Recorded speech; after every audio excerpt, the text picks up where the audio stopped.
I'm Scott Garceau, and I am honored to be with you as we celebrate the beautiful life of Brooks Robinson. And I'm confident we're all here for the same reason.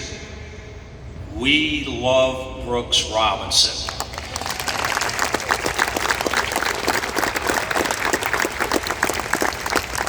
The player was extraordinary. Brooks, the person, was even better. How about a love story of over 60 years with beautiful Connie at his side? What a perfect match. The devoted father and grandfather and great-grandfather, and thanks to Brooks's children for sharing dad with half the free world. We all had a piece of him. He led the league in character, kindness, and genuine consideration for others. I watched President Clinton act like an 8-year-old at his first big league game because he was in our broadcast booth up there at Camden Yards, sitting next to his idol, Brooks Robinson. We were firmly informed prior to his visit that the president was on a strict schedule and had to leave after just a half inning. Well, he waved off his staff 3 or 4 times and instead stayed for almost 4 innings. The world could wait. The president was with Brooks. But most days it was just regular us, not presidents. The lady at the counter, the kid from down the block, the repairman, the truck driver, the teacher or nurse. Most Rose fans, all were Brooks fans. You could go from down on your luck to a big smile, suddenly feeling better about yourself after a splash of Brooks Robinson kindness. Earl Weaver didn't major in love, but he knew it when he saw it and said, "People love Brooks because he deserves to be loved." Amen, Earl. Our friends in Cooperstown were kind enough to lend us Brooks Hall of Fame plaque for today's service, and the first line reads, "Established modern standard of excellence for third baseman." It's a phrase so profound that if you didn't know anything about Brooks, that pretty much says it all. It's impossible to sum up his excellence in the short time we have together today, but we're going to try.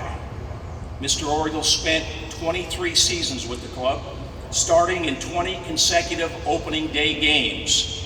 He won the American League MVP in '64, the All-Star MVP in '66, and the World Series MVP in 1970. He's one of only 2 players who have won League All-Star and MVP awards, with former teammate and fellow Oriole legend Frank Robinson being the other. He also holds the record for most Gold Gloves by a position player with 16. The 18-time All-Star led the Orioles to 6 postseasons, including 4 American League pennants and 2 World Series. His defense was outwardly. As former umpire Ed Hurley once said, Brooks Robinson plays third base like he came down from a higher league. He's regarded as arguably the best third baseman the game has ever seen, and it didn't take long for the Orioles to retire his number 5. He homered in his first World Series at bat in 1966 when the Orioles swept the Dodgers to win their first title.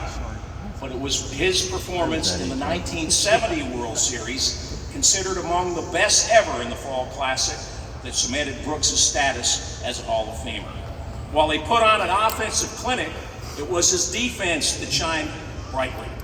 He reportedly stifled Cincinnati with his plays at third base time and time again, making stops so often that Reds player Lee May asked, "Where do they plug Mr. Hoover in?" That led to Brooks' nickname, the human vacuum cleaner. Along with Frank, Brooks was elected to the then newly created Orioles Hall of Fame in 1978 as its first inductee. He was shortly thereafter elected to the National Baseball Hall of Fame in 1983. With 92% of the Baseball Writers Association of America voting him in, becoming only the 14th first ballot inductee since the inaugural class in 1936. He served as an analyst. I got to work with him on Oriole television broadcasts from 1978 through 1993, then returned to the Orioles organization as a special advisor and community liaison in 2018. But what we remember most about Brooks is not just his talent on the field, but rather that person he was off it. He was a true gentleman who radiated kindness. He embodied the meaning of the Oriole way, and his non-statistical awards eclipsed all of baseball honors. In 1972, he was the second person after Willie Mays to receive the Commissioner's Trophy, now known as the Roberto Clemente Award, given annually to a player who best represents the game of baseball through extraordinary character, community involvement, philanthropy, and positive contributions, both on and off the field. He also received the Lou Gehrig Memorial Award in 1966, the American League's Joe Cronin Award in '77, and the Bob Feller Act of Valor Award in 2020, all recognizing his incredible character and service. The late Gordon Beard, a writer for the Associated Press who covered the Orioles, once said, "Brooks never asked anyone to name a candy bar after him. In Baltimore, people name their children after him."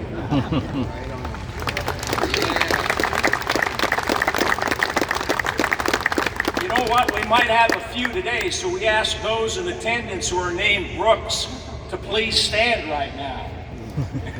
We have one right here. Look at there. There's one. There's another. We have some Brooks with us. I was doing a game with Brooks, and a friend of mine who was a coach for the New Orleans Saints sent a message up through an usher, could he come upstairs to see us? He came upstairs.